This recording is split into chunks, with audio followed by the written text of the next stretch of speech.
আসসালামু আলাইকুম। আমি Saddam Hossain, BA honours MA English, সহকারী প্রধান শিক্ষক, লাইফ শাইন স্কুল। আমরা আমাদের প্রতিদিনের জীবনে অনেক ছোট ছোট বাংলা বাক্য বলি। আজকে আমরা এই বাংলা বাক্যগুলো ইংরেজিতে বলবো। আমরা কাউকে দেখা হলে বলি কী খবর। এটা আমরা ইংরেজিতে কীভাবে বলতে পারি? কী খবর, এটা আমরা বলতে পারি হোয়াটসঅ্যাপ। আবার আমরা বলি তোমার কী খবর। এটা ইংরেজিতে কী বলবো? What about you. কেউ ভালো কাজ করতেছে, তাকে আমরা বলি আচ্ছা ঠিক আছে, চালিয়ে যাও চালিয়ে যাও। এই চালিয়ে যাও ইংরেজিতে আমরা কি বলতে পারি? চালিয়ে যাও ইংরেজিতে বলতে পারি ক্যারি অন, মানে চালিয়ে যাও।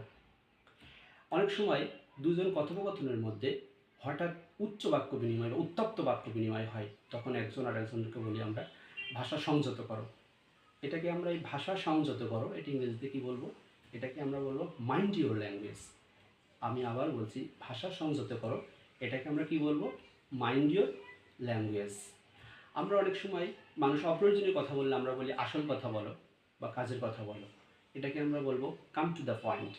আমি আবারও বলছি, আসল কথা বলার অর্থ কাম টু দ্য পয়েন্ট।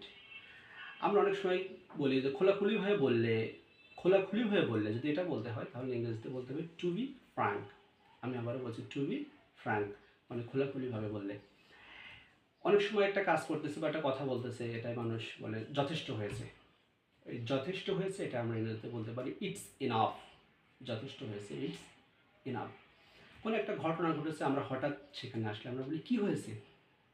কী হয়েছে এটা আমরা ইংরেজিতে বলতে পারি হোয়াট হ্যাপেন্ড। আমি আবারও বলতেছি হোয়াট হ্যাপেন্ড, কী হয়েছে। আমরা দেখি অনেক সময় যে বাজে কথা বলছো বা বাজে কথা, এই বাজে কথা ইংরেজি শব্দ ব্যবহার করে আমরা বুলশিট। বাজে কথার ইংরেজির জন্য আমরা ব্যবহার করতে পারি বুলশিট।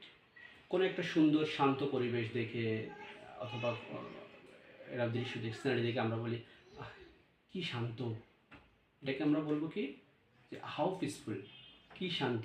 আমি আবারও বলতেছি, কী শান্ত, এর জন্য আমরা বলবো how peaceful.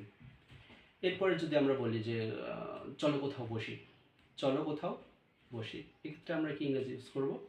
Let's sit somewhere. আমি আবারও বলছি, চলো কোথাও বসি, এটাকে আমরা কি ব্যবহার করবো? Let's sit somewhere. আজকে পর্যন্তই, আল্লাহ হাফেজ।